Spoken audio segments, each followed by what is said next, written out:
bienvenidos a esta aula virtual de nuestra Escuela de Verano, la primera edición de la Escuela de Verano 2024. Y le damos la más cordial bienvenida a la doctora Carolina Santillán. Le pedía de favor si nos pudiera compartir su pantalla, su presentación, para poder dar inicio. También voy a permitirme leer en lo que esto sucede, permitirme leerles una breve reseña, ya que su trayectoria es amplia, del perfil de la doctora Carolina Santillán. Permítanme un momento. Ajá. La doctora Carolina Santillán Torres Torija es doctora en psicología por la Facultad de Psicología de la UNAM, en donde también tiene un título de maestría en psicología. Recibió su título de licenciatura de la FES Iztacala en el 2004. Actualmente es profesora de la carrera de psicología dentro del área de desarrollo y educación, supervisora académica del programa Crisis, Emergencias y Atención al Suicidio. Coordina el curso Trastornos en la Infancia, el curso taller Suicidio Preventivo.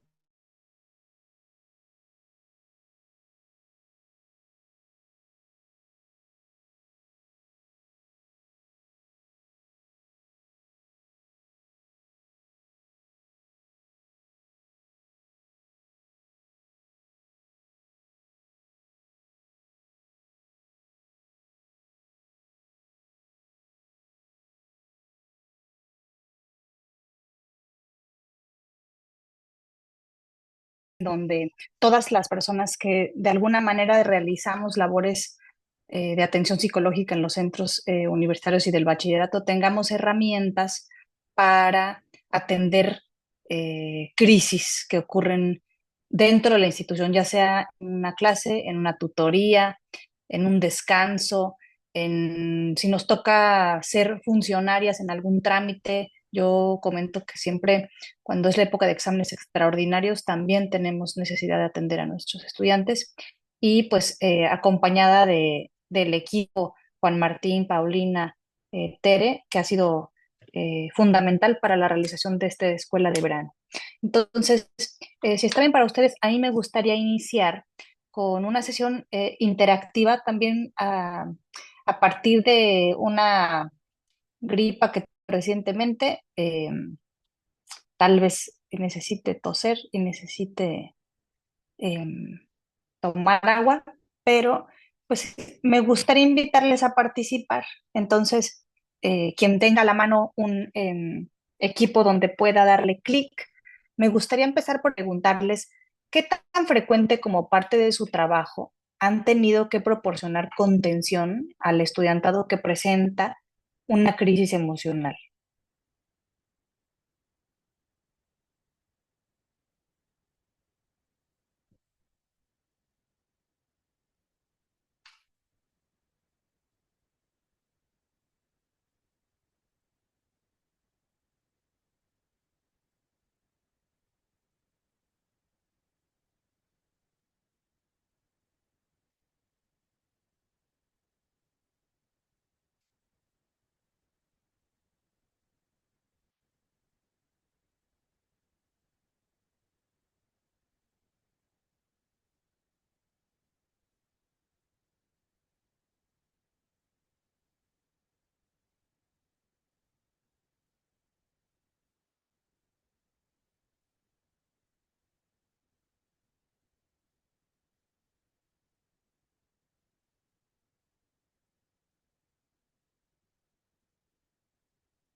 Después me gustaría preguntarles cuánta confianza sienten en las habilidades para dar primeros auxilios psicológicos en una institución educativa. Y me gustaría mucho que me dijeran qué les gustaría aprender de este taller.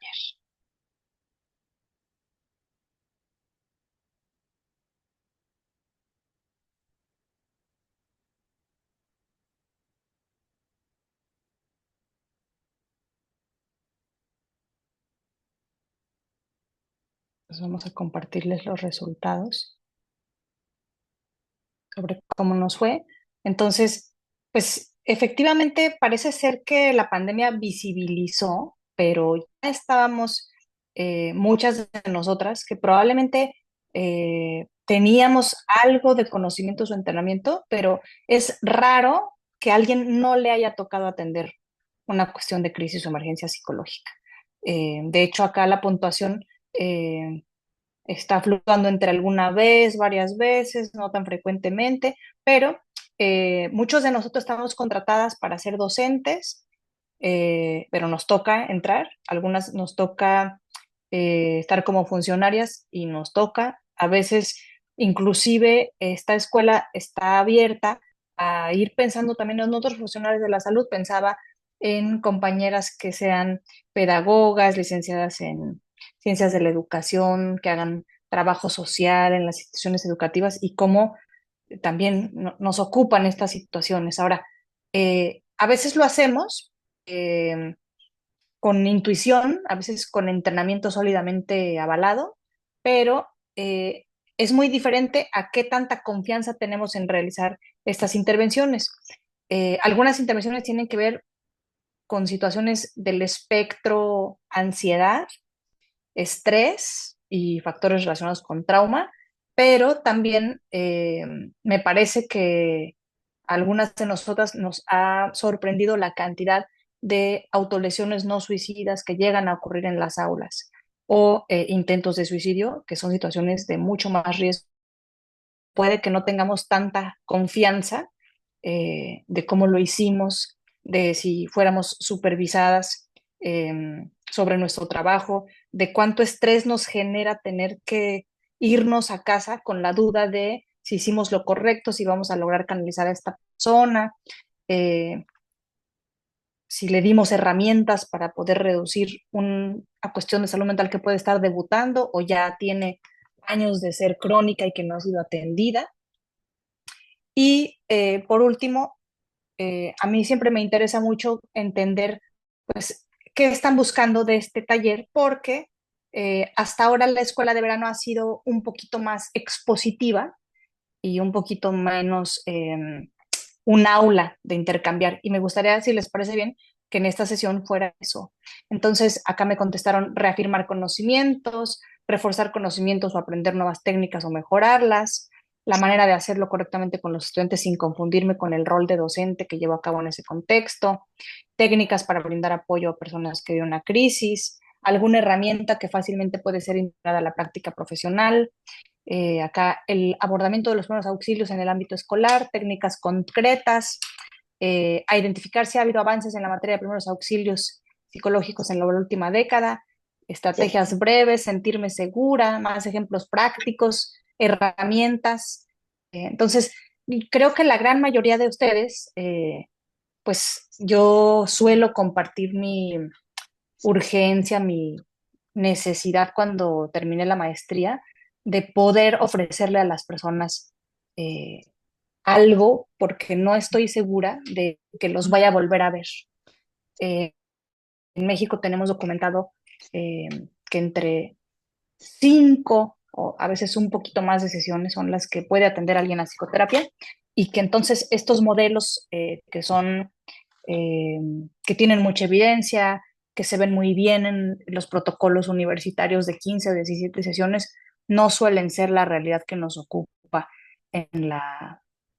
en el contexto educativo en donde tratamos de hacer lo mejor que podemos desde la compasión, pero probablemente sea el primer contacto para algunos y para muchos el único contacto de atención en una época muy complicada en donde sabemos que debutan muchas cuestiones de salud mental. Entonces, yo quise empezar y me gustaría abrir el micrófono ahora al inicio sobre esto que comentaban en las expectativas de esta charla, de este taller, que es un dilema ético. El Código de Ética de la Asociación Americana de Psicología señala que cuando estamos en emergencias, eh, ¿qué papel tenemos las psicólogas y los docentes?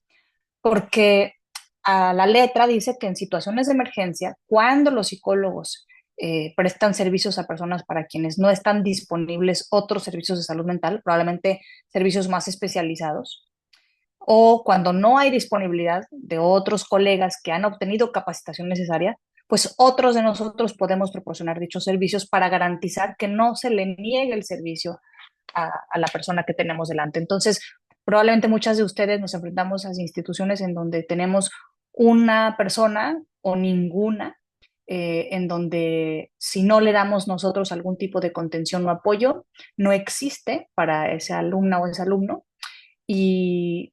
hasta qué punto, comentaban a las compañeras, estaríamos fungiendo un doble rol, porque tal vez yo soy la docente que da la clase de psicología, yo estoy en el área de psicopedagogía,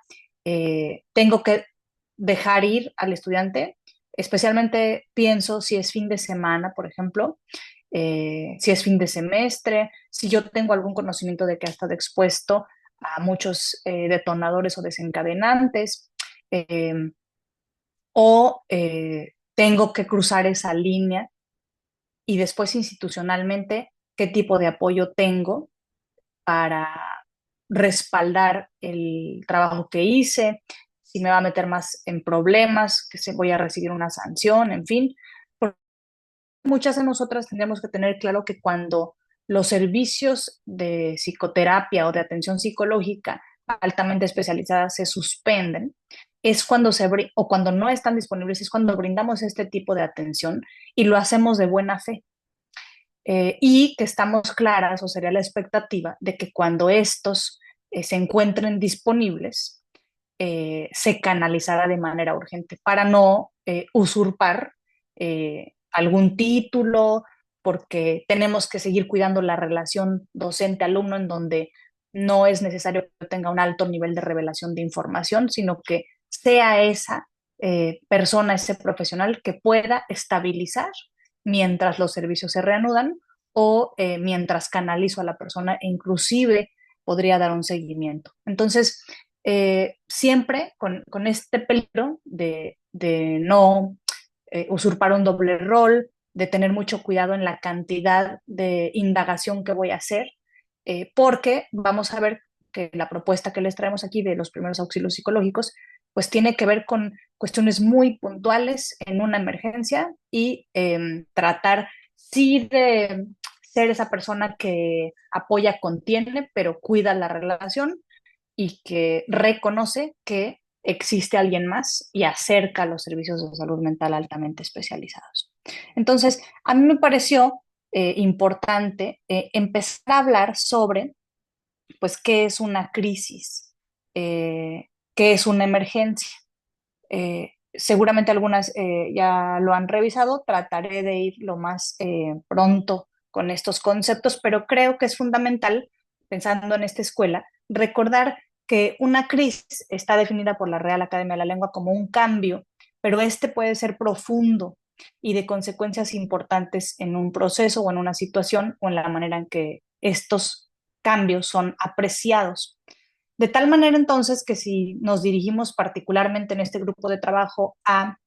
juventudes que están cursando el bachillerato o la universidad,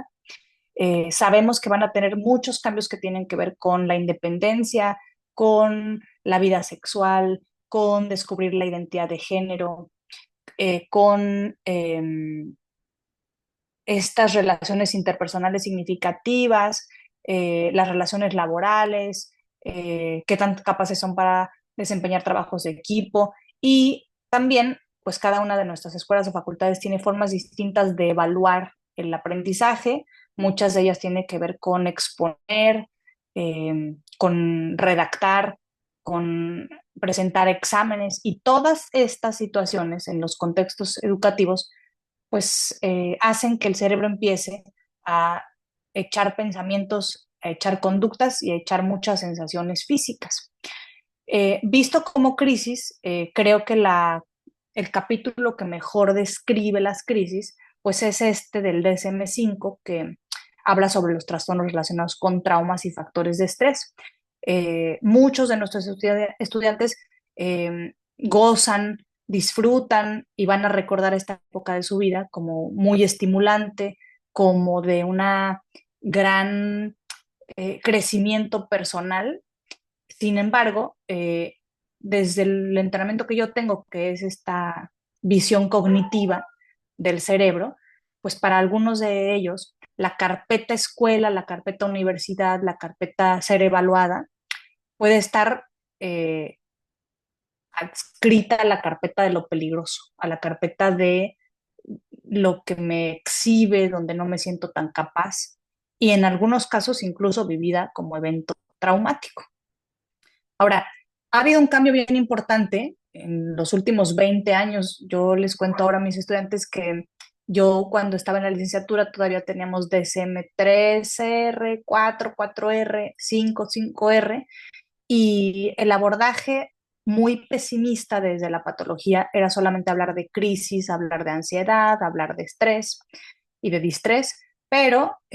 desde hace 2 décadas también hablamos de que suponemos que el estudiantado tiene también elementos de resiliencia. Y a mí me gusta mucho explicar desde lo concreto, en donde este concepto que se toma de la física trata de describir cómo un objeto que está en un estado original, como este rectángulo, pues cuando viene un evento disruptivo en donde principalmente la persona se siente superada, eh, al momento de comparar sus habilidades contra las del estresor, eh, se sacude sus creencias, se sacude su vida, se sacude, incluso en ocasiones pueden tener eh, consecuencias físicas, eh, y hay una etapa de recuperación que los libros suelen señalar como 3 a 6 meses, pero cada cerebro es único y además hay grupos que tienen mayor vulnerabilidad en donde no es la primer crisis y han vivido en un contexto particularmente complejo que los pone en mayor riesgo y se espera, a mí me parece que a este último rectángulo que habla del estado de recuperación le faltan un par de cicatrices que en términos cognitivos serían aprendizajes que le fortalecerán y le pondrán en mejores condiciones para futuros retos. Eh, y que confiamos, cuando hablamos de primeros auxilios psicológicos, que más del 70% de las personas, después de una crisis o de un cambio inesperado, van a lograr recuperarse adecuadamente y van a desarrollar resiliencia. Sin embargo, va a haber un 30% de las personas que nos preocupan y que nos tendrían que ocupar porque al seguimiento podrían empezar a deteriorar pues la vida académica, la vida personal, en fin, la vida afectiva. Y también me gusta mucho explicar esta segunda figura del lado derecho, cómo desde la física todos los objetos tienen un punto de quiebre y que pues no es lo mismo ser una estudiante en el mes de agosto de septiembre que ser un estudiante en noviembre o en mayo, al menos en mi facultad, que es cuando más estrés por los periodos de evaluación. Y también no es lo mismo empezar la carrera, depende de qué carrera, que estar ya a punto de egresar a la incertidumbre del mercado laboral, eh, donde ya no estoy contenida por la institución, por la rutina, donde ya hay una presión familiar por incorporarme a recibir un ingreso y apoyar, y que entonces las personas cuando tienen una crisis llegan en este punto de quiebre en donde eh, sus carpetas, decía yo, están con muchísima activación e incluso empiezan a presentar síntomas físicos muy importantes eh, que tenemos que atender. Y también pensaba que era buena idea solamente recordar que desde esta mirada de qué son los trastornos relacionados con el estrés, yo suelo repetir que el estrés se le ha hecho muy mala publicidad porque tenemos en los dos extremos niveles opuestos de estimulación, en donde si una persona recibe muy poca estimulación, se va a aburrir, pero cuando esta es muy intensa o desborda mis capacidades, eh, puede lograr que yo empiece a pasarla muy mal, y a esto se le llama distrés, y que en los contextos académicos los estudiantes se mantengan en este nivel positivo de estrés, en donde tienen la suficiente motivación, tienen mariposas en el estómago, pero de las bonitas para hacer un trabajo, para poder, decía yo, exponer, participar y tratar de moverlos en este pedacito de desempeño óptimo y que en la medida de lo posible no crucen la delgada línea de el distrés, ni que como docentes eh, llevemos a cabo dinámicas en nuestras clases o la sesión de contenidos se vuelva tampoco estimulante, que se desmotiven, se aburran, se distraigan, porque tenemos una competencia muy difícil de superar, de las que nos hablaba, por ejemplo, ayer la doctora Pamela Espinosa, sobre estos contenidos de TikTok, de Instagram, muy rápidos, que son muy breves y que mantienen a las y los estudiantes atentos, motivados, estimulados y que pues el contacto humano en la clase pues puede tener ritmos diferentes. Eh, También me parece de algo que en el modelo cognitivo le llamamos disonancia. Eh, Normalmente el cerebro suele funcionar a partir de la lógica desde este modelo, en donde la mayoría de los días tenemos rutinas, al cerebro le gustan los patrones, les gustan los supuestos lógicos, le gusta entender las razones por las que ocurren los eventos, pero de repente ocurren sucesos inesperados. Mi pareja termina conmigo, alguien de mi familia es diagnosticado con una enfermedad grave, sufro un evento violento, un asalto, un abuso, mi mejor amiga y mi actual pareja están enamoradas y termina la relación conmigo, mi equipo ya no me habla, no me contesta los mensajes. Entonces, cuando una persona se enfrenta a una información nueva que entra en conflicto con la información preexistente, pues en esta crisis nuestra labor es un poco intentar resolver este conflicto y entender que cuando una persona tiene disonancia cognitiva, le toma tiempo aceptar lo que está ocurriendo y le toma tiempo, yo suelo decir que es como si todas tuviéramos un carro muy veloz que aprieta el acelerador y en 3 o 4 segundos, porque es un carrazo, sube hasta 400 kilómetros por hora, pero no se desacelera con la misma velocidad y que va a tomar un tiempo estabilizar a la persona, mucho más que el doble de lo rápido que aceleró. Eh, y bueno, en esta era de la juventud, pues están nuestros estudiantes expuestos a muchas situaciones nuevas y diferentes a las que Darwin diría que tienen que adaptarse. Y tenemos un grupo de estudiantes que se adaptan exitosamente la gran mayoría de las veces y tenemos un grupo probablemente neurodiverso que le cueste más trabajo adaptarse a los cambios, a las crisis y que entonces tendamos que estar atentos con ellos. Me gusta siempre hablar de Hans Selye, que acuña el término adaptación y lo explica a través de este modelo, que es el modelo de afrontamiento ante el estrés en 3 momentos. El primero suele ser un momento de alarma, en donde hay que reconocer que cuando alguien necesita un primer auxilio psicológico, decía yo, puede ser que reciba una mala noticia, que esté viviendo una situación nueva, diferente, que la puso o la pone en peligro, o que incluso solo la presenció o tuvo la información de que esto ocurriera. Por ejemplo, ayer tuvimos un evento aquí en el Reino Unido de una persona que ataca a un grupo de estudiantes y los acuchilla y fallecen varios estudiantes en una escuela pública de educación básica. Entonces, ¿qué pasa con esos docentes y con esas compañeras y compañeros que presencian un evento de estas características? Entonces, y durante el evento se dan cuenta, su cuerpo se prepara para afrontar. Hans Selye lo que hace es que tiene un grupo de roedores a quienes lanza a una alberca con agua helada y me parece que es el ejemplo que mejor retrata la tensión, la baja general en el funcionamiento y la urgencia con la que hay que encontrar una estrategia para sobrevivir a la agua helada.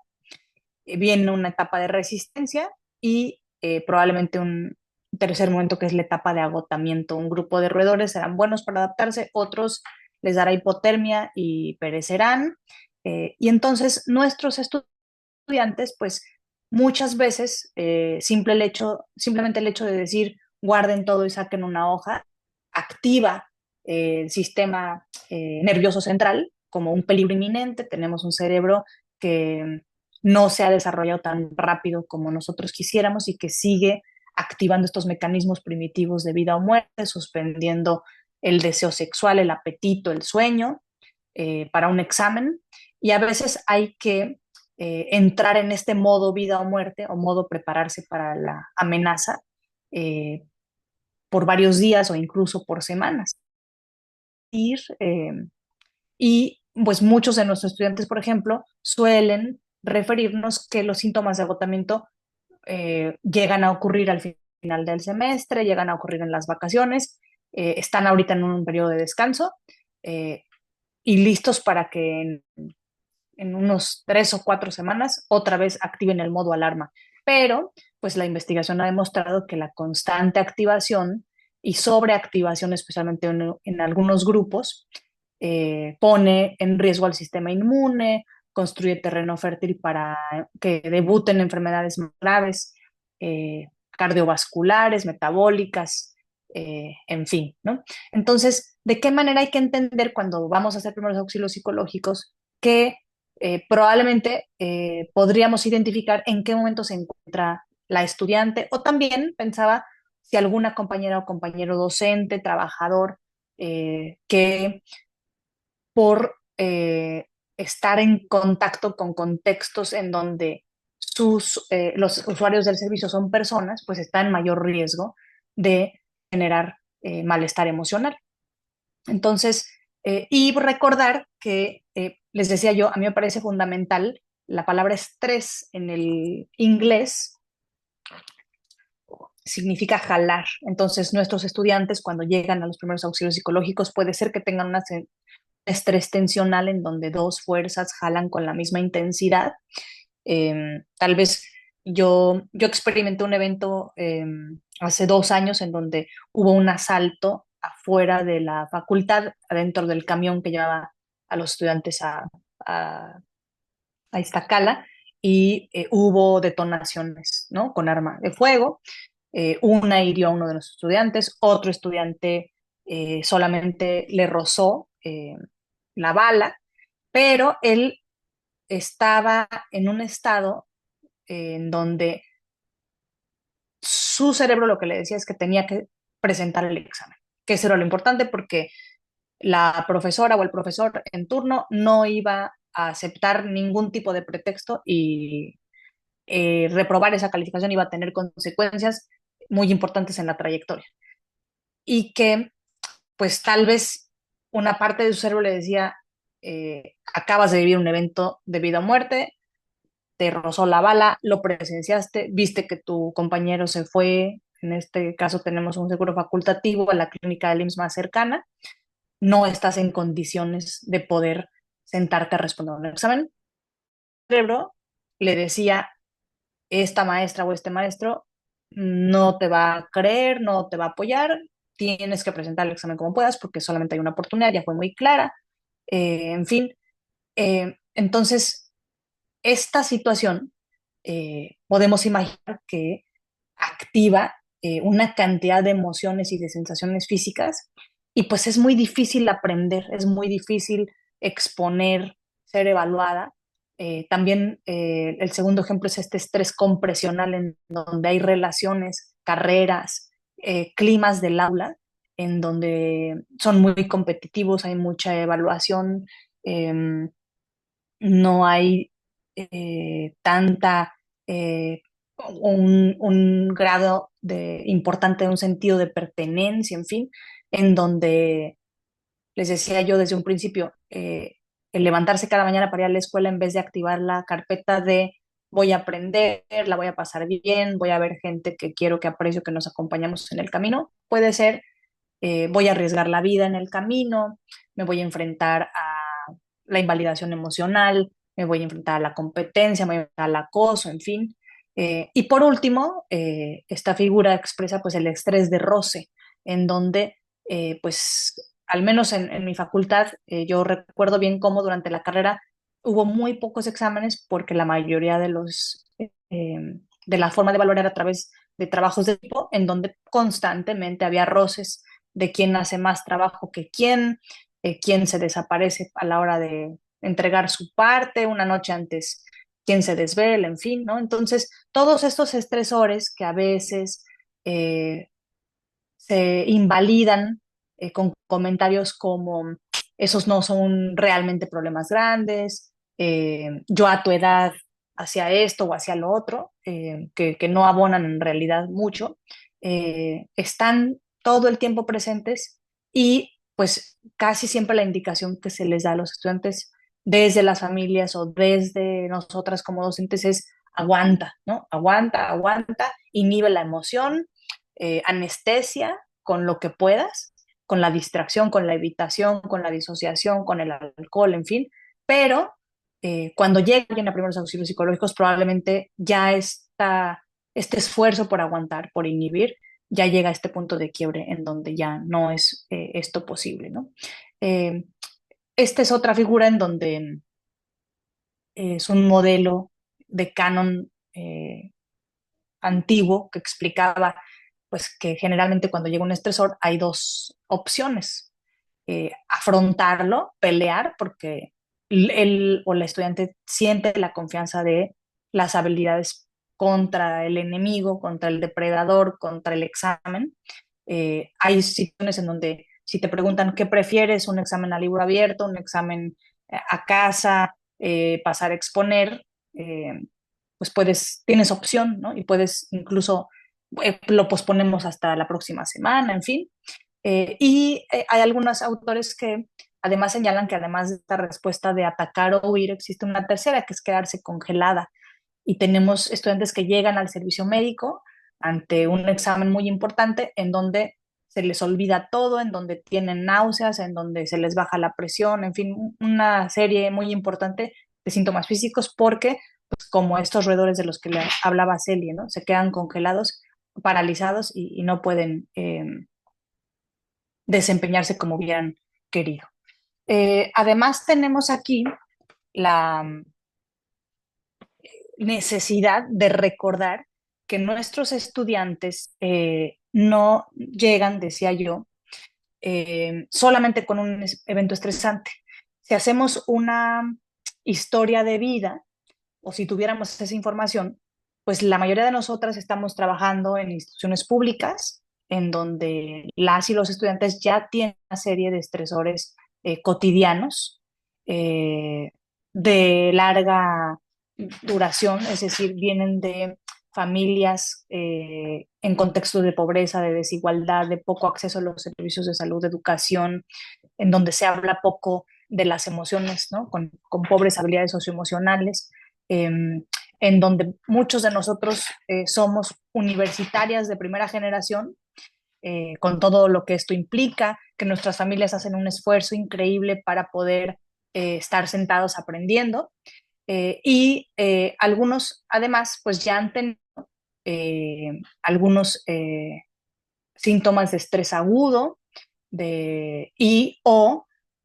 siendo México, por ejemplo, el país o de los países que más prevalencia tiene de eventos traumáticos relacionados con la violencia y con el abuso sexual, por ejemplo, entonces, cuando llega alguien a primeros auxilios psicológicos, es un iceberg de estresores cotidianos, de eventos vitales altamente estresantes, de experiencias adversas de la infancia, de eventos potencialmente traumáticos que explotan en el aula, ¿no? Y que entonces no estamos nada más abordando lo más reciente, sino una cadena que explota la olla express, como decimos en México. Desde la psiquiatría, cuando atendemos primeros auxilios psicológicos, se habla, decía yo, la palabra de adaptación. Es donde se agrupan estas crisis que no son, bueno, que tienen que ver con síntomas emocionales o del comportamiento, que causan un malestar clínicamente significativo, que es muy intenso,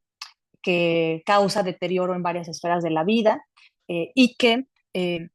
las consecuencias de estos síntomas o estas dificultades para adaptarse empiezan a poco a poco, a más de 2 horas diarias de la vida, o empiezan a impactar en el sueño, en el apetito, en el aislamiento, y que se ha demostrado que cuando se atienden situaciones de manera adecuada, con modelos basados en la evidencia de primeros auxilios psicológicos, eh, se contribuye a fomentar la resiliencia y en seguimientos de mediano y de largo plazo, a que tengan las personas un mejor funcionamiento y no desarrollen otros síntomas. Decía yo que también tenemos que estar atentas a que un grupo de estudiantes van a tener un trastorno por adaptación, otros van a tener síntomas de algo que se llama estrés postraumático, que realmente se agrupan estos 5 bloques de síntomas, han estado expuestos a los eventos estresantes, tienen pensamientos constantes que les distraen, que les interrumpen, que no les dejan concentrarse, no quieren pensar en el evento, ya no se pueden concentrar, tienen afecto negativo, están hiperalertas y en ocasiones síntomas de disociación. Y bueno, aquí una revisión de cada uno de estos, de los síntomas, ¿no? Entonces me voy a ir un poquito rápido aquí. Y también tenemos un grupo de estudiantes que les cuesta trabajo, me parece a mí, conectar con el evento desencadenante y es hasta que su cuerpo, ya sea una cuestión inflamatoria, colitis, dermatitis, todas las que terminan en itis, es la primera información que los estudiantes logran identificar y cuando se les pregunta cómo has estado, suelen decir, pues relativamente bien, cuando en realidad creemos que sobreviviendo, solo que tengo una colitis que ya me atendí desde la cuestión farmacológica, pero que me hicieron saber que necesito tomar psicoterapia, pero no logran todavía conectar o que traen dolor de cabeza crónico, en fin. Entonces, como también cuando damos los auxilios psicológicos tenemos que intentar indagar el grado de malestar emocional que ha generado la situación y cómo también a veces el síntoma es el que nos delata y el que nos obliga a pedir ayuda porque ya no podemos continuar, ¿no? Eh, bueno, un poco de la intención de esta escuela de verano tiene que ver con justo brindarles algunas pautas para que ustedes puedan realizar intervención y los materiales que voy a presentar de esta diapositiva en adelante están contenidos en esta publicación que hicimos a partir del sismo del 2017, en donde encabezamos las jornadas de primeros auxilios psicológicos, capacitamos a los voluntarios y tenemos algunas propuestas que pueden emplear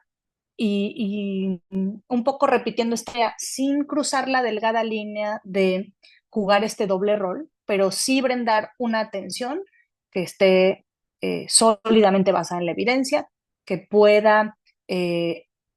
decrementar las probabilidades de que la persona desarrolle trauma o que los síntomas sean más incapacitantes y teniendo siempre muy presente que nuestra responsabilidad será pronto en cuanto los servicios de salud mental se regularicen o en cuanto tengamos noticias de que la persona ya fue referida con un especialista, ahí termina nuestro papel. Entonces, vamos a empezar con esta diapositiva. Esta diapositiva a mí me gusta mucho porque eh, representa gráficamente lo que uno puede esperar cuando ocurre una crisis. Normalmente, acá habla sobre el predesastre, ¿no? Entonces, en el caso del COVID, por ejemplo, teníamos algunos avisos de que estaban pasando cosas al otro lado del mundo, que teníamos que empezar a prepararnos, pero al ser una situación increíble, que superó cualquier película de ficción, era difícil aceptar que íbamos a estar todas y todos encerrados con cubrebocas, eh, los trailers con equipo de refrigeración en los hospitales para recolectar cuerpos. Era increíble y esa información increíble causa disonancia cognitiva. Entonces, o cuando empezamos a ver anuncios de que viene un huracán, de que en términos de desastres naturales, ¿no? Pero también los estudiantes logran describirnos ante una crisis que hay señales de advertencia de lo que para ellos puede ser vivido como el fin de su mundo, que es la relación ya no marchaba bien, mi compañero ya me había dicho que se quería quitar la vida, el fin de semana me estuve sintiendo mal, eh, ya tenía sospecha de que no iba a aprobar esta materia, en fin, ¿no? Ya no me contestaban los mensajes. eh, entonces, estas señales de prepararnos para cuando viene el impacto de esta situación nueva, increíble o que rebasa nuestras capacidades, generalmente, cuando se vive en comunidad, esta figura representa que suele haber una respuesta heroica de solidaridad, de apoyo mutuo, hay una cohesión en la comunidad, pero a esta le sigue un desplome de afecto, de emociones, de sentimientos, en donde pues viene desilusión, enojo, tristeza, ansiedad. En el caso, por ejemplo, de los sismos en México, además estos son vividos con mucha ansiedad porque suele haber réplicas. Entonces, y que cuando se viven en comunidad, se sabe que son más sencillos de superar en comparación con eventos que son vividos entre dos personas, un humano contra otro, como es la guerra, como es el abuso sexual, ¿no? Siendo mayor riesgo. Y pues que toma un tiempo recuperarse, cuando viene el aniversario de un año hay una reactivación, en fin. Y entonces yo quiero enfocarme a cuando viene este impacto, cuando la persona justo, ya sea por un efecto retardado, es decir, ha tenido muchos estresores a lo largo del semestre, había inhibido las emociones y explota en el salón, en la tutoría, o no, es solamente un evento que, nuevo, diferente, que le supera y que entonces la persona se desestabiliza eh, y que necesita el apoyo. Tomando en cuenta el modelo de primeros auxilios psicológicos que publica la Universidad de Barcelona, que es un curso que yo siempre sigo recomendando, que se imparte a través de Coursera en este formato eh, de cursos que se dan a muchísimas personas. Nosotras construimos este algoritmo en donde recuperamos cuatro componentes en un inicio. El primero, que tiene que ver con contener los síntomas físicos, con empezar siempre, el doctor Benjamín Domínguez, que es profesor de la Facultad de Psicología de la UNAMI, quien hizo un trabajo muy importante en los noventas, en los ochentas y todavía en la primera década del año de los 2000 sobre desastres naturales, por ejemplo, tiene un libro que se llama así, Estrés Postraumático, Editorial Trillas, en donde señala lo importante que es cuando hacemos primeros auxilios psicológicos, primero que nada presentarnos para darle confianza y seguridad, si es posible colocarnos a la altura donde haya contacto visual con la persona sin tocar a la persona, porque no es necesario, porque puede incrementar si trae antecedentes de abuso, de violencia, ¿no? La tensión, la ansiedad. Pero, y si ocurre un desastre natural en la institución educativa, pues preferentemente que hubiera un equipo o una brigada que pudiera identificarse a través de chalecos, a través de pulseras, a través de brazaletes, porque eso le genera mucha confianza a la comunidad, ¿no? Y pues pedir permiso siempre, si está bien para ti que podamos conversar sobre cómo sobre lo que está pasando, sobre lo que acaba de ocurrir. Y tenemos dos grupos de personas. Recordemos que cuando ocurre un evento muy estresante y la persona empieza a presentar, por ejemplo, síntomas de hiperventilación, es decir, que está respirando muy agitadamente, que se siente mareada o que siente la necesidad de salir corriendo, es ingenuo pedirle que tome asiento para platicar, porque el impulso primitivo cuando viene un depredador es, como dice Robert Sapolsky, correr lo más pronto posible para salvar tu vida, y para liberar la cantidad de cortisol que has estado generando a partir de que se activa la alarma o percibes la amenaza. Entonces, habrá un grupo de estudiantes que necesitaremos presentarnos, pedirnos permiso y tal vez preguntarles si está bien para ellos que conversemos mientras vamos caminando, porque el pedirles que se sienten lo único que va a hacer es incrementar los síntomas de ansiedad, de desesperación y es ir contra la naturaleza de huir, escapar, ponerse a salvo. Y también en este primer momento, nuestra labor tendría que ver con ayudar a las personas a solamente revisar si acaso en, es capaz de empezar a identificar cambios fisiológicos de estos indicadores frecuentes como son cambios en la temperatura, en la sudoración, en la tensión muscular, en el latido cardíaco o en la respiración. En un segundo momento, el modelo propone que tratemos de obtener la mayor cantidad de información posible sobre lo que le pasó al estudiante. Es decir, preguntarle qué le pasó o qué información tiene. A veces, cuando ha ocurrido una situación, por ejemplo, pensemos en amenaza de bomba en nuestra facultad, ¿no? Esa puede ser una situación que active o que le llamen de casa y acaba de recibir una mala noticia, pero una noticia ambigua donde un familiar ha sido ingresado al área de urgencias, se desplomó y están apenas investigando qué es lo que pasa, en fin. Especialmente al cerebro lo que le causa mucha ansiedad es cuando tiene poca información o esta es ambigua. Entonces, pues tratar de conocer qué información tiene y si hay algún tipo de ayuda desde lo muy operativo que pueda requerir, es decir, tal vez la persona lo que está preocupada en este momento es transportarse lo más pronto a su casa y no tiene dinero. Suspendió su medicamento y necesita retomarlo. Está sintiendo síntomas de que se va a desmayar, no desayunó y lo primero es atender lo biológico, en fin, ¿no? Y pues determinar en la medida de lo posible si podemos proporcionarles ayuda, si tenemos que contactarla con algún otro servicio o alguna otra persona que es lo urgente y que tal vez no necesita hablar en este momento. Y también para poder delimitar qué tipo de ayuda le vamos a poder dar y a qué tipo de contactos tenemos acceso para no prometer cosas que no podamos cumplir, para no olvidar estos temas importantes, en fin. Y pues la parte en donde solemos extendernos un poco más es intentar darles elementos para normalizar lo que están sintiendo, de tal manera que entonces cuando las personas nos hacen saber qué fue la situación detonadora, si es una sola o si es este efecto acumulado de varias, que ellos empiecen a sentirse menos diferentes, que no se sientan avergonzados si es que esto ocurre en el salón donde hay que pedir a los compañeros que salgan, o al contrario, a una le toca pedirle al alumno que si está bien podemos tomar un tiempo afuera del salón eh,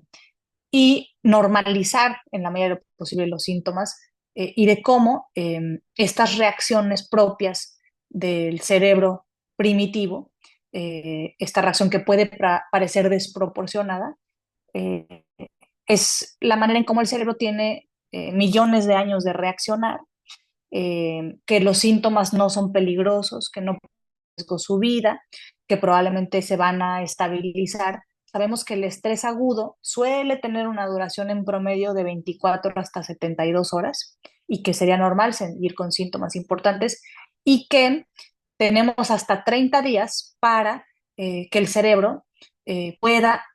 adaptarse, aceptar, resolver la disonancia cognitiva, especialmente, por ejemplo, pensaba cuando alguien recibe la noticia de una muerte inesperada, que es mucho más difícil de procesar que aquella en donde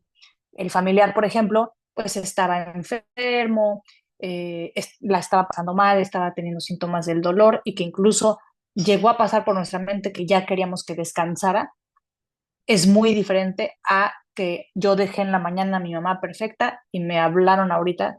que le dio un infarto, ¿no? Y que me tengo que ir a la casa corriendo, ¿no? Entonces, que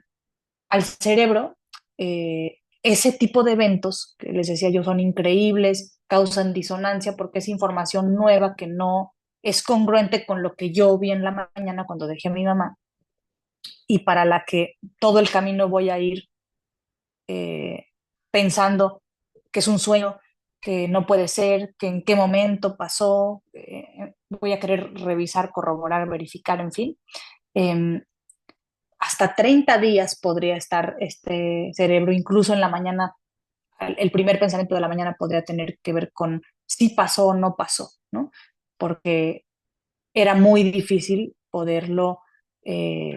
contemplar en el futuro, prevenirlo, controlarlo y evitarlo, ¿no? Incluso una pregunta de afrontamiento en una escala que me gusta mucho, que se llama escala TQ, de un autor que se apellida Davidson.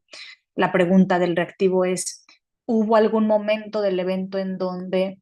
sentiste que podías detener el tiempo? Como esta sensación en una crisis en donde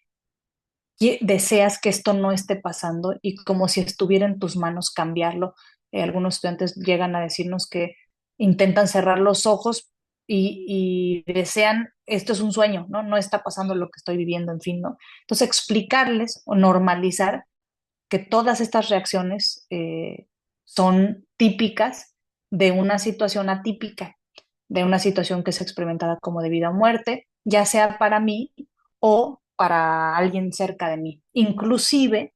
eh, con los años, los criterios diagnósticos han ido cambiando porque, como les decía, el DCM surge en un contexto de guerra en donde solamente experimentar eventos de vida o muerte te hacían acreedor a la validación emocional de que podrías estar cursando con estrés agudo. Pero ahora con los años se ha descubierto que no solamente experimentarlo en tu persona, sino recibir una mala noticia, ver, estar expuesta a imágenes explícitas de violencia, angustiosas, o que te platiquen un evento, eso puede ser suficiente para que un estudiante pueda tener una crisis, una desestabilización. Entonces, pues tratar de, ya sea nosotros solemos en el CREAS contar con materiales impresos, ahora tenemos la facilidad de que traemos un celular y poder compartirles a los estudiantes estas explicaciones muy breves de qué es el estrés, de cuáles son las reacciones normales, de cuánto tiempo suelen durar, de qué se puede esperar y sobre todo de qué podría empezar a darnos señales de que sería una conducta, una emoción que por su frecuencia o por su intensidad amerita una canalización, una atención profesional, se sale de los parámetros de una reacción típica. Y por último, los primeros auxilios psicológicos tienen que ver con esta capacidad sin cruzar la línea de que somos docentes o somos las psicólogas educativas, psicopedagogas, de consolar, dice este modelo, de intentar hacer un resumen de lo que se habló, intentar, ya sea con mucho cuidado, desde esta perspectiva humanista, parafrasear o devolver lo que nos expresa el estudiante, eh, tratar de no interpretar, decía yo, muy importante, no hacer promesas, eh, y algunas de las veces, si el contexto nos lo permite, ofrecer un seguimiento. Eh, es difícil, pero idealmente, cuando hacemos una intervención de primeros auxilios psicológicos, las cuales suelen ser breves, solicitamos que pudiéramos evaluar si ese estudiante ya tiene presencia de algún diagnóstico u hospitalización previo, así como algún antecedente hereditario del que tengamos que tener información, porque esos dos factores de riesgo, el tener un diagnóstico previo o el tener un factor hereditario, en un triaje, canalización, haría que ese estudiante tuviera que subir en la lista de espera a recibir atención más pronta o no, no solamente una orientación psicológica, sino psicoterapia altamente especializada y o psiquiatría. Entonces, de tal manera que después de esta intervención breve tendríamos que tener la capacidad de determinar si el estudiante requiere una evaluación psicológica completa para tener de antemano, quizás esa podría ser una primera tarea que nosotros y que a partir de todo lo que estamos haciendo en la escuela de verano pudiéramos ir construyendo cada vez mejores directorios de referencias en instituciones públicas y privadas a lo largo y ancho de la República, a donde poder dirigir a nuestros estudiantes o de no tener necesidad de una evaluación psicológica completa, intentar monitorear al estudiante en los meses siguientes, si es posible retomar muy brevemente en la conversación de la tutoría, en un espacio en la clase, cuidando siempre la privacidad y la confidencialidad, de que no aparezcan otros síntomas relacionados con depresión, ansiedad, conductas asociadas al suicidio o consumo de sustancias. Entonces, acá les incluyo, por ejemplo, una escala para monitorear la exposición previa a la crisis que se presenta a otros posibles eventos altamente estresantes o potencialmente traumáticos. También tenemos que, se ha ahora hablado sobre trauma complejo, es decir, tenemos estudiantes que han sido expuestos a eventos traumáticos de larga duración, es decir, cuando les preguntamos a qué edad te ocurrió ese evento, eh, tienen varios eventos traumáticos y que más, por ejemplo, estudiantes víctimas de abuso que ocurrió varias ocasiones y por mucho tiempo y que entonces dificultan eh, el buen pronóstico y que tendremos que trabajar con un equipo multidisciplinario. Y también, pues, que ustedes conozcan los instrumentos que son gratuitos y disponibles, por ejemplo, este instrumento que se llama PCL5, que para aquellas colegas que tienen formación de psicología, que su contrato dentro de sus responsabilidades como colaboradoras de la institución incluye dar o documentar en el expediente después de realizar un primer auxilio psicológico, pues poder tener los instrumentos válidos y confiables para poder dar la mejor calidad de atención y canalización simplemente haciendo estas preguntas en la sesión de atención. Ahora, quise incluir acá una escala que habla sobre los pensamientos postraumáticos que son frecuentes que las personas tengan, junto con este cuadro muy famoso de Edward Munch que se llama El Grito, y que me parece que representa a un estudiante que está en crisis y cómo desde lo cognitivo diríamos que pues empiezan a activar muchos pensamientos y que compartirles a los estudiantes que otras personas que han estado en crisis con el objetivo de normalizar han tenido pensamientos parecidos, pueden ayudarlos a sentirse, decía, no diferentes, no tan separados de los demás. Eh, a veces incluso pueden sentir embotamiento emocional, distanciamiento, vergüenza, asco de la situación que vivieron, de sí mismas, en fin, y que además esta escala se agrupa en dos grandes grupos de reactivos, las cogniciones negativas sobre, perdón, en tres grandes grupos de reactivos, en las cogniciones negativas sobre mí misma, que pueden tener como que ver con, por ejemplo, no hay nada bueno que me pueda pasar para mí ahora, mi vida ha sido destruida por esto, no tengo futuro, soy una persona débil, en fin, pensamientos, cogniciones negativas sobre el mundo y cogniciones negativas de culpa o responsabilidad. Porque pues muchas personas que hacen lo que pueden en una situación de crisis. A veces no puedes ayudar a alguien como tú hubieras querido, a veces tu desempeño no fue óptimo para evacuar, para afrontar la situación y pueden sentir responsabilidad excesiva sobre las consecuencias del evento o el desenlace, cuando en realidad hay que intentar eh, fomentar la compasión. Y también que sepan que incluso las situaciones de crisis son frecuentemente se presentan en contextos educativos de preescolares. Este es un programa, el autor es Sheringa, se ve ahí muy chiquita las letras, pero se los puedo compartir porque está disponible a través de la lista de asistencia y del correo de inscripción, en donde pues también tenemos desafortunadamente pues una de las cuestiones más estresantes o traumáticas en México es la exposición a la violencia intrafamiliar, la violencia doméstica, en donde pues los niños pueden tener pesadillas pueden tener estos pensamientos intrusivos, pueden estar más irritables o repetir las conductas violentas que observaron a las que estuvieron expuestas o a las violencias que estuvieron expuestos con compañeros, con amigos en la infancia, pues ahora tener que capacitar a estudiantes del preescolar en un protocolo en caso de balacera, por ejemplo, pues no podemos dudar que va a generar muchas emociones y en algunos estudiantes hipervigilancia de que eso pueda volver a ocurrir. Y no se diga de ataques escolares, ¿no? Bueno, también incluyo aquí una imagen sobre cómo la respiración sigue siendo una herramienta, bueno, la respuesta fisiológica que es voluntaria e involuntaria, y que aprender técnicas de respiración en donde lo fundamental es comprender que cuando una persona está hiperventilando, tiene que cambiar la forma de respirar, siendo que las exhalaciones tendrían que ser mucho más largas que las inhalaciones, porque a veces,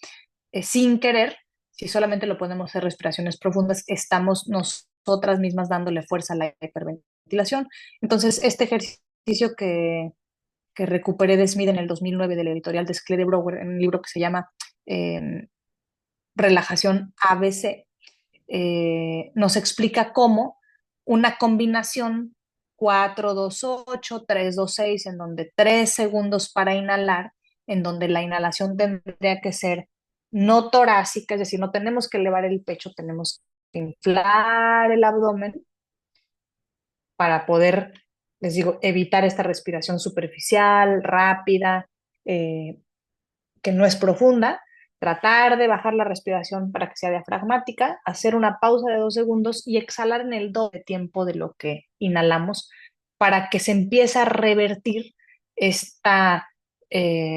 desbalance de gases que provoca mareos, zumbido en los oídos. Algunas personas, la palabra que suelen usar es me siento desguanzado, siento que me voy a desmayar, siento que me tiemblan las piernas, siento escalofríos, en fin, y que solamente se puede deber a una cuestión de ansiedad o de estrés agudo, y que hacer al menos 3, 4, 5 o hasta 10 ciclos de respiraciones con este formato en donde la exhalación es al doble de la inhalación,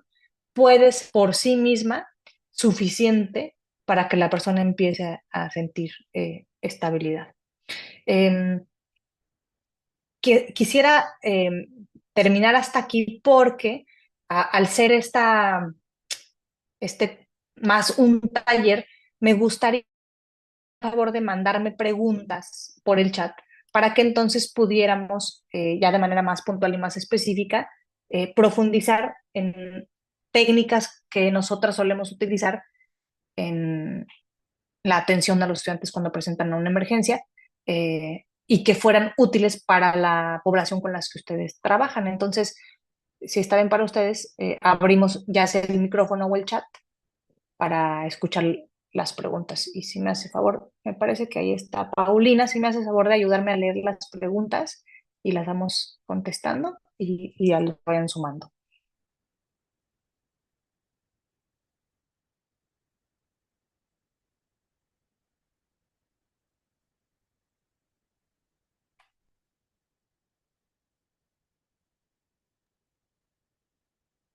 Por aquí Alma pregunta, ¿cómo trabajar con alumnos que manifiestan físicamente este estrés? Sin embargo, no lo pueden hacer conscientes y justamente cuando les preguntas qué te ha sucedido, cómo has estado, etcétera, se refieren todo bien, no tengo nada, nada me preocupa, etcétera.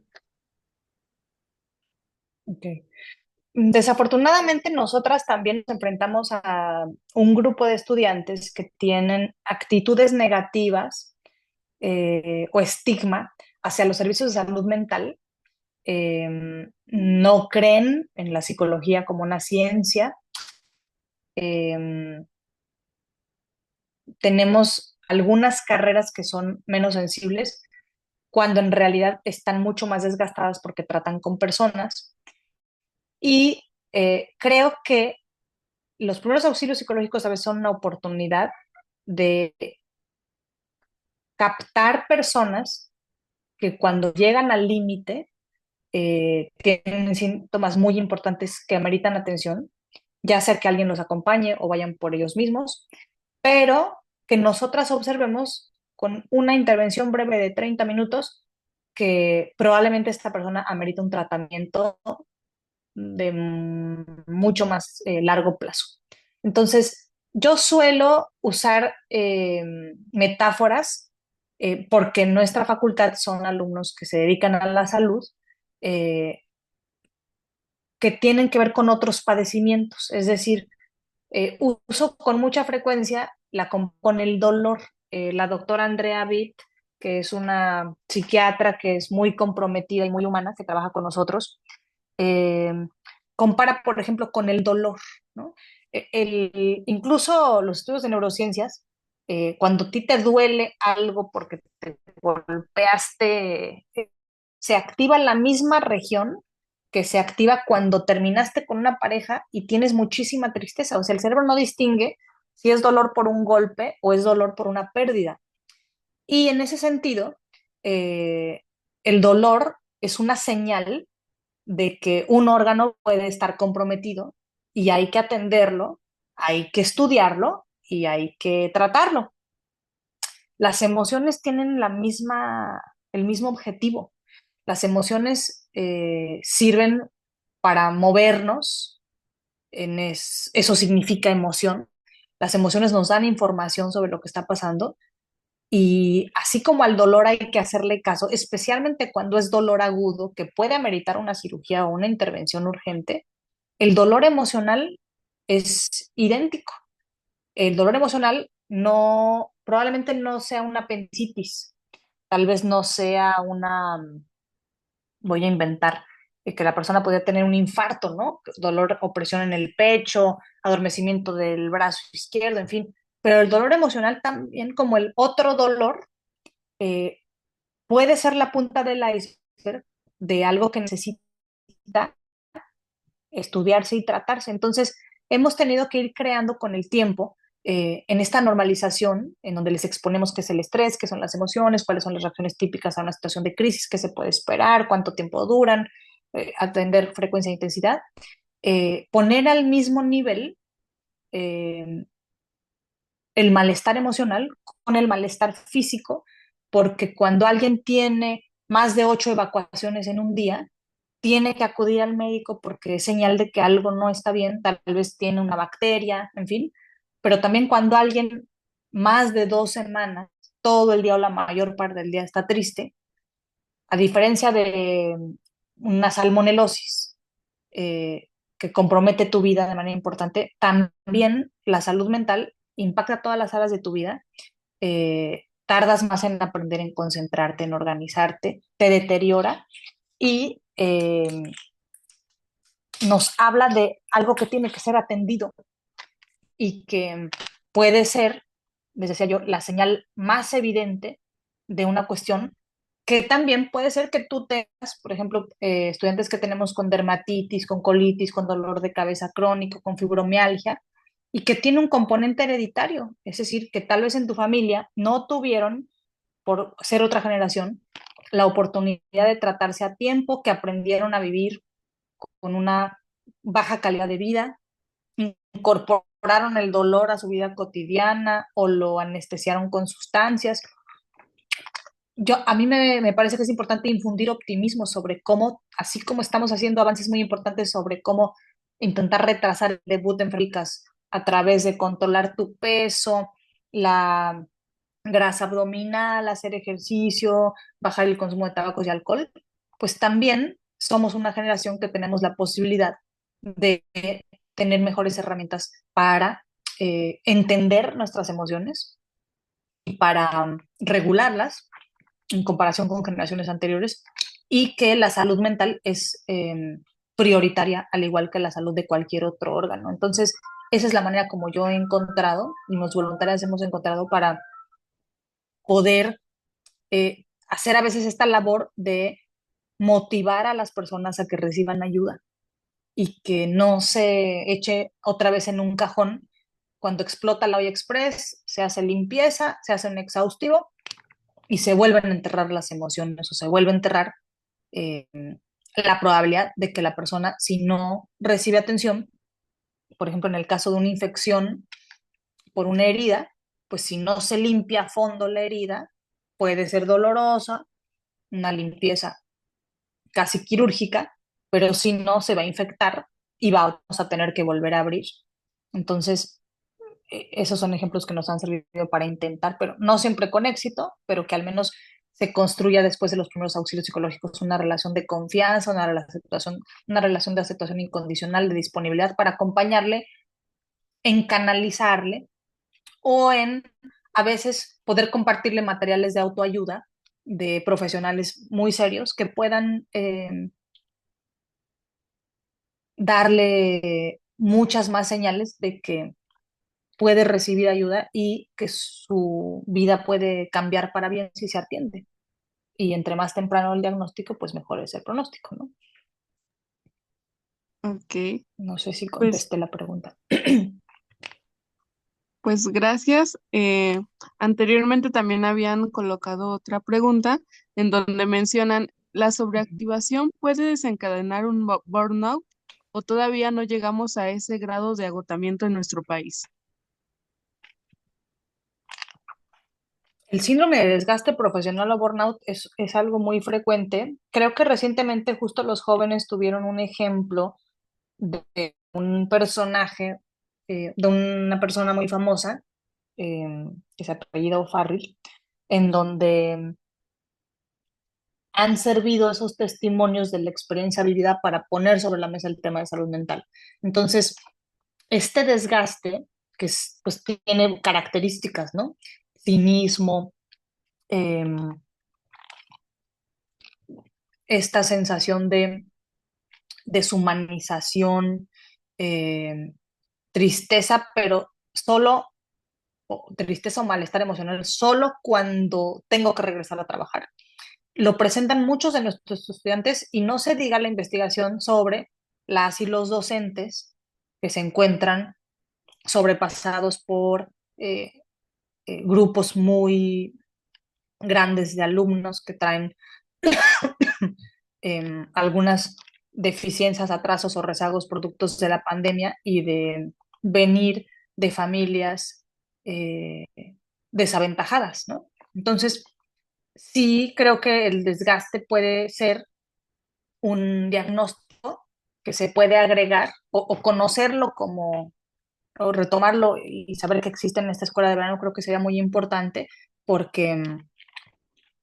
hace falta, si además nosotros en nuestra materia, si es que hacemos docencia, o en nuestros equipos de estudiantes, de voluntarios, de docentes, podemos incorporar estrategias de autocuidado en donde estemos revisándonos constantemente de cómo estamos para no llegar a ese punto de quiebre, pues prevenir, ¿no? Creo que sería la apuesta. Ok. Después nos colocan un comentario en donde mencionan, en mi experiencia, muchos estudiantes prefieren ir a la enfermería por los síntomas físicos. Tienen menos estigma. Me ha funcionado mucho el trabajo en conjunto con esa área. Ujú. Maravilloso. Eh, Qué bueno, los felicito porque algo muy bueno deben de estar haciendo ahí. Y también saber que el personal de enfermería puede tener capacitación sobre temas de salud mental. De hecho, hay una especialización sobre atención de pacientes con trastornos mentales para enfermeras, porque son esa profesional de la salud que está más cerca y que está en esta posición en donde puede hablar de salud mental respetando su rol y que el trato cálido, empático, ¿no? De validación es fundamental, ¿no? Qué bueno, me da mucho gusto escuchar esto. Posteriormente, esta Claudia nos pone un comentario y una pregunta en donde menciona, para el nivel medio superior tenemos todavía el tema de la minoría de edad en nuestra comunidad estudiantil. Aún no se genera sensibilización con padres, madres, tutores o cuidadores para establecer mecanismos de atención en salud mental hacia sus hijos. Tenemos mucha resistencia, quizá por la misma dinámica familiar de violencia y o traumas que nos explica el estigma, entre otras cosas. ¿Qué podemos hacer para ejercer de una manera más asertiva su involucramiento en la crianza y de acompañamiento de sus hijos? Pues hay varias estrategias. En los contextos educativos, eh, depende de la edad, es más sencillo en ocasiones, porque tenemos que tener muy presente los temas de confidencialidad, el consentimiento informado, el resguardo de los datos, pero hacer tamizajes ahora en el contexto del regreso a clases suele ser una herramienta que nos sirve para detectar estudiantes que pueden estar en riesgo con ciertos niveles de vulnerabilidad y poder acercar, citar a la familia, inclusive institucionalmente a veces tenemos que documentar que hicimos el tamizaje, que detectamos al estudiante, que contactamos a la familia, qué tipo de respuesta obtuvimos. Y yo creo que aunque es una tarea difícil y a veces no es muy esperanzadora, mantener espacios de escuela para padres. Muchos resultados de esas intervenciones revelan que muchas de las familias que se acercan no son las familias que tienen estudiantes con dificultades emocionales, pero también es verdad que pues muchas de nosotras tenemos que trabajar o son mamás solteras y que pueden tener acceso a estos contenidos diferidos si es que se graban. Entonces, yo creo que simplemente tener folletos, no abandonar esa estrategia de escuela para padres. Eh, es a través de la tutoría dar algún tipo de entrenamiento para monitoreo, de incorporar, como decía hace rato, una materia de habilidades socioemocionales, puede entonces aprovechar toda la infraestructura de los centros educativos para hacer intervenciones universales desde la clase, decía nuestro ponente, de la tutoría, desde los servicios de atención psicológica y, e involucrar a todos los actores educativos, tener capacitación para docentes, tener capacitación para funcionarios. Yo incluso siempre sugiero tener capacitación para personal de vigilancia, limpieza, porque son esos ojos que están en todos lados, y generar espacios para que no decaiga el ánimo y tener talleres para familias, ¿no? Porque a veces criamos entre todas y todos. Es difícil, hay mucha resistencia, eh, y también cuando vemos que la familia no se involucra, eh, porque hay estigma, porque hay actitudes negativas hacia la salud mental, porque hay eh,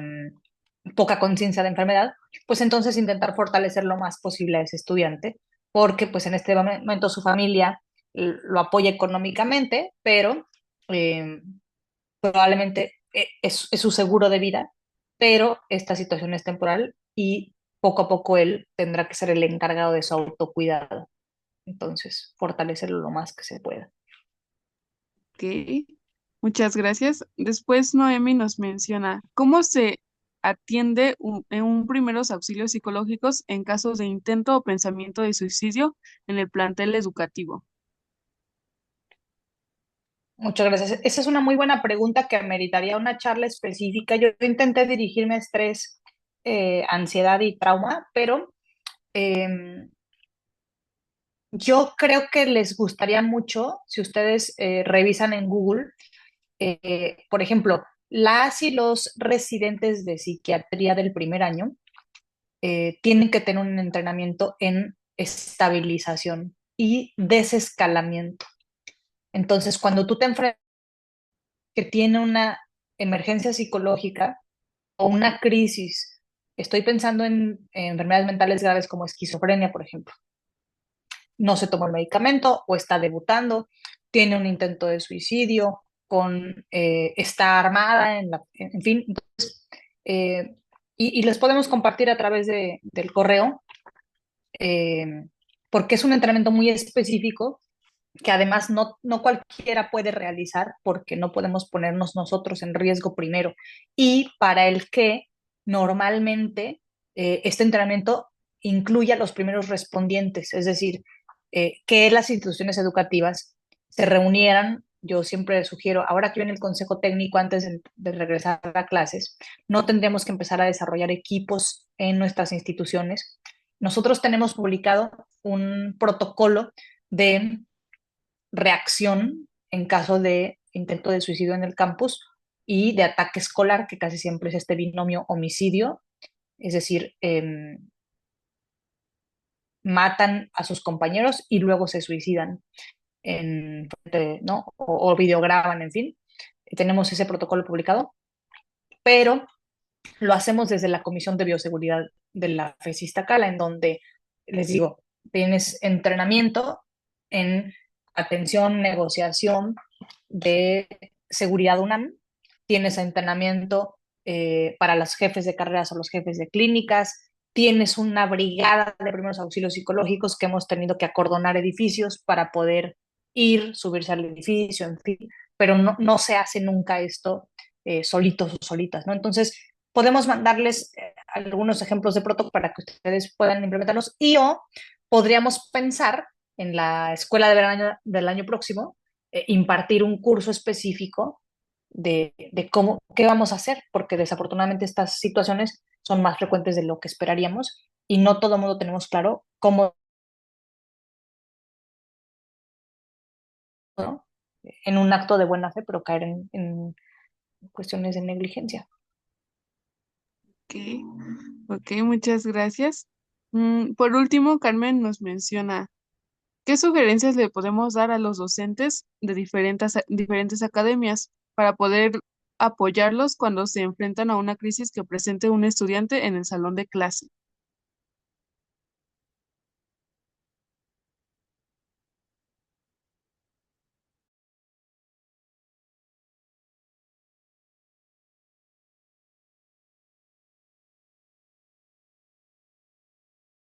Perdón, me desconecté, ¿verdad? Sí, Sí, poquito. Te congela un poquito. Ajá, pero creo que aparentemente ya está bien.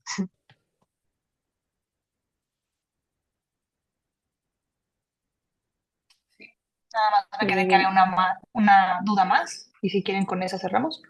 Ujú. Ok, pone Carmen Bautista, ¿qué sugerencias le podemos dar a los docentes de diferentes academias para apoyarlos cuando se enfrentan a una crisis que presente un estudiante en el salón de clases? Pues yo creo que siempre hay que actuar con compasión, ¿no? Porque generalmente el profesor actúa de buena fe. También es cierto que eh, no queremos hacer comercial, pero si ustedes pueden y quieren, nosotros recientemente, a través de este esfuerzo entre la Comisión Nacional de Salud y Adicciones y la Secretaría de Educación Pública, estamos ofreciendo un curso donde presentamos juegos de roles y que justo nos acompañan aquí los protagonistas de esos juegos de roles. Ustedes pueden observar cuál es la mejor manera o la manera que más recomendamos de que los docentes intervengan, porque eh, lo que hemos observado, estamos llevando a cabo un proyecto de investigación en 5 estados de la República para capacitación de docentes como guardianes para la prevención del suicidio. Entonces, revisamos intervenciones con audios de cómo un docente intenta eh, motivar a un estudiante a que reciba atención, eh, pero a veces el docente no sabe qué hacer y regaña, trata de convencerlo, mira, no es, o invalida sin querer, le da consejos. Entonces, estas capacitaciones están disponibles a través de la página de la Secretaría de Salud. Aquí están los formularios y están abiertas para todo público y todos los cursos son excelentes y nosotros está justo primeros auxilios psicológicos en el contexto escolar y nosotros participamos con este curso que se llama Guardianes para la Prevención del Suicidio. Y entonces, si quieren, se las mandamos también por correo.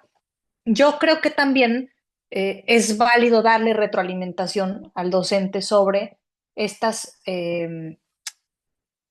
lineamientos generales en donde ni regañar, ni amenazar, ni echar porras, ni tratar de convencer suelen ser efectivos. Hay un modelo que se llama entrevista motivacional que suele ser muy útil, que nosotros promovemos mucho, eh, y creo que es importante de compasión, pero también si es un docente que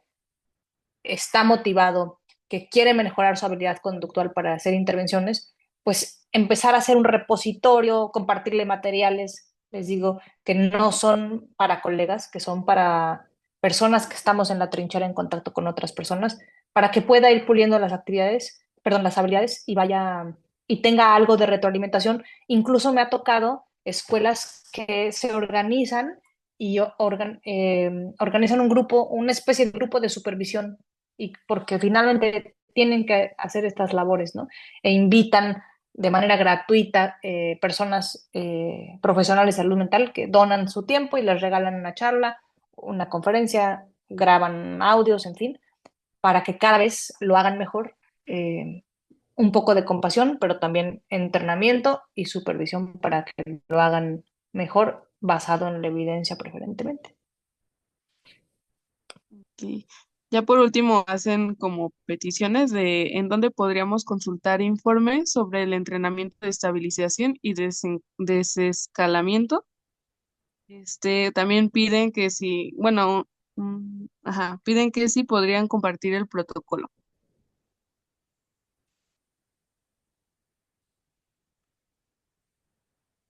Y pues ya.